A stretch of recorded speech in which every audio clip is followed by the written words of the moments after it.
Bon matin, bonsoir les élèves. Donc aujourd'hui, je vais vous montrer comment on va faire le montage Photoshop de votre diptyque. Donc, vous allez voir, c'est assez simple. La première étape que vous devez faire, c'est simplement ouvrir Photoshop. Puis ça va vous amener sur la page d'accueil. Par la suite, ce qu'on fait, on va cliquer sur Créer un nouveau fichier. Vous allez identifier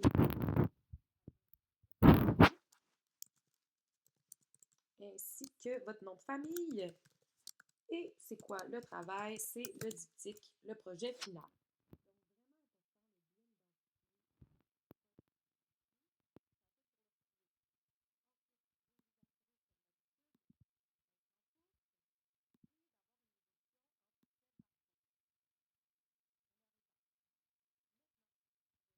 Le format de base que vous allez utiliser. Donc, on va se mettre en largeur de 40 pouces avec une hauteur de 14. Donc, pour répéter, vous écrivez votre nom avec le titre du projet diptyque. On y va avec une largeur de 40 pouces par 14 et on s'assure d'être d'une résolution de 300 pixels par pouce. Par la suite, vous faites créer. Ça vous amène un document comme ça ici. Comme d'habitude, si jamais vous n'aimez pas la grille, c'est possible de l'enlever en allant dans Affichage et en cliquant sur le petit extra. Moi, je vais le conserver aujourd'hui. Donc, ça vous donne un format comme ça ici. Par la suite, on va aller chercher vos deux photos qui sont en format RAW. Super important. Donc, vous allez dans Fichier. Ensuite, on se dirige dans Ouvrir. Et vous allez sélectionner vos deux fichiers. Tiens, je vais commencer par lui. C'est vraiment important qu'il soit en RAW. Je fais Ouvrir.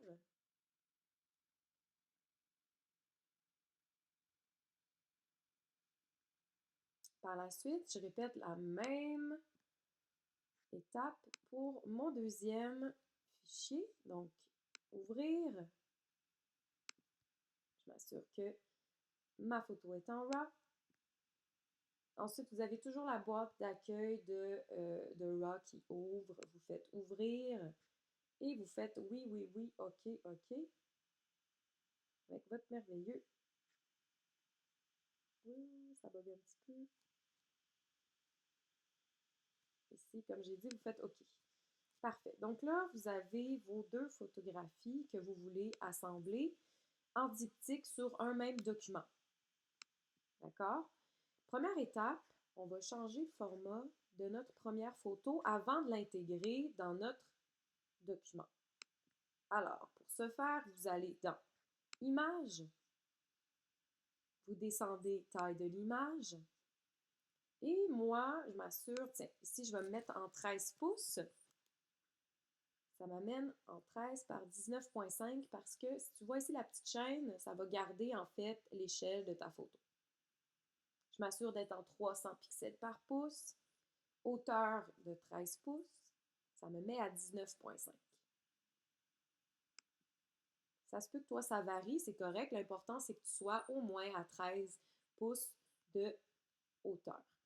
Maintenant, je répète la même action pour ma photo numéro 2. Je m'en vais dans Image, Réglage, pardon, taille de l'image. Je me mets en 13 pouces. Parfait. Et là, ce que je vais faire, simplement, c'est de sélectionner l'outil à ma gauche de déplacement. OK? Vraiment important. J'appuie sur le clic gauche, je maintiens et là, je vais glisser tout simplement ma photographie jusque dans mon fichier de travail et je relâche mon clic. Ma photo apparaît. Parfait. Là, je veux mettre l'autre photo maintenant. Toujours, je sélectionne mon outil déplacement. Je maintiens mon clic gauche, je glisse vers mon document de travail et je relâche mon clic. Mes deux photos sont maintenant ici. Par la suite, assez simple, je viens juste les placer comme ça ici. Pour déplacer chaque photo, assure-toi toujours de bien sélectionner le calque, donc la photo que tu veux bouger. d'accord, avant de les déplacer. Donc, ça donnerait ça ici.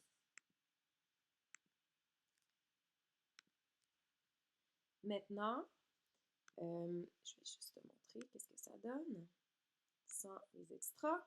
Ça me donne ça ici. La bande blanche, peut-être que toi, tu veux la conserver. Dans ce cas-là, parfait, laisse-la visible.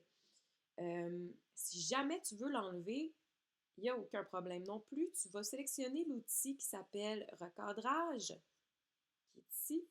Le petit icône, c'est comme un petit peu comme un outil, là, c'est ça, de recadrage. Je clique. J'ai des bandes qui apparaissent en bas et sur les côtés. Je viens juste descendre légèrement, comme ça ici. Sur les côtés, je resserre également.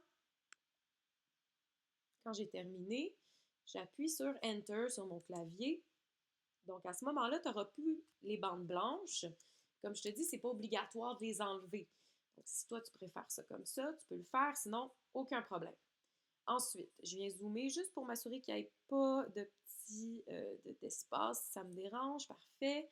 Je suis satisfaite avec le résultat. Ce qui te reste à faire, c'est tout simplement d'exporter ton fichier en JPEG. Pour ce faire, tu t'en vas dans Fichier, tu descends, Exportation,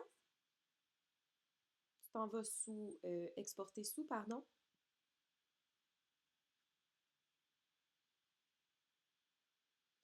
Et à ce moment-là, tu sélectionnes le format. Nous, on veut JPEG. Donc, tu t'assures d'être sur JPEG et tu vas cliquer sur Exporter. Et à ce moment-là, ton fichier va s'exporter et c'est vraiment le fichier monté, donc en JPEG, que tu me remets sur le lien OneDrive. Je voulais juste aussi revenir en arrière. Si jamais, toi, tes photos, elles ne sont pas prises en format paysage, ça se peut. D'accord? Tu en as une en format paysage et tu en as une autre, par exemple, qui serait en format portrait qu'on appelle. Il n'y a aucun problème. Je vais juste te montrer l'alternative que tu peux faire à ce moment-là.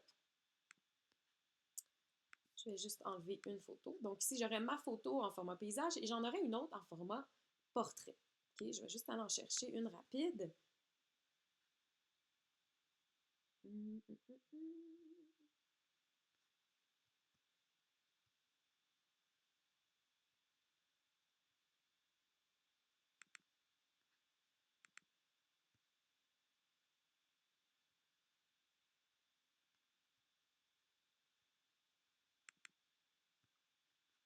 Tiens. Donc, ma photo en format portrait. Voilà. Je l'ouvre à partir de la boîte RAW. Ce que je vais faire, c'est que vu que ton fichier, en fait, il mesure 14 par 40, on va venir modifier la taille de ton image, puis s'assurer qu'elle mesure en hauteur 13 ou 14 pouces, OK? Donc, je m'en vais dans Image, taille de l'image, je m'assure que le petit icône de chaîne est bien enclenché, et pour la hauteur, à ce moment-là, je vais mettre 13. Toujours en 300 pixels par pouce. Je fais OK. Par la suite, je sélectionne l'outil déplacement, clic gauche, je maintiens, je glisse vers mon fichier de travail et je relâche le clic. À ce moment-là, tu as ton image format portrait qui peut s'insérer. Moi, je préfère le coller, tiens, je trouve que ça s'insère un petit peu mieux. Après, je vais venir rogner avec l'outil recadrage. Voilà. Et voilà. Donc, tu as vraiment tes deux formats d'image qui fonctionnent bien ensemble également. Et par la suite, c'est vraiment le même principe. Tu t'en vas dans Fichier, Exportation, Exporter sous. Tu t'assures d'être en format JPEG et tu exportes le tout.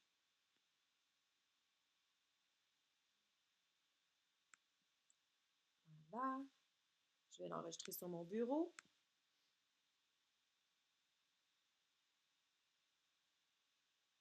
Et voilà. Maintenant, je peux fermer mon Photoshop. Et mon fichier enregistré, il est juste ici en format JPEG. Donc, c'est vraiment ça que tu me remets sur le lien OneDrive. Donc, voilà, c'était tout pour l'enregistrement. Bonne chance, la gang!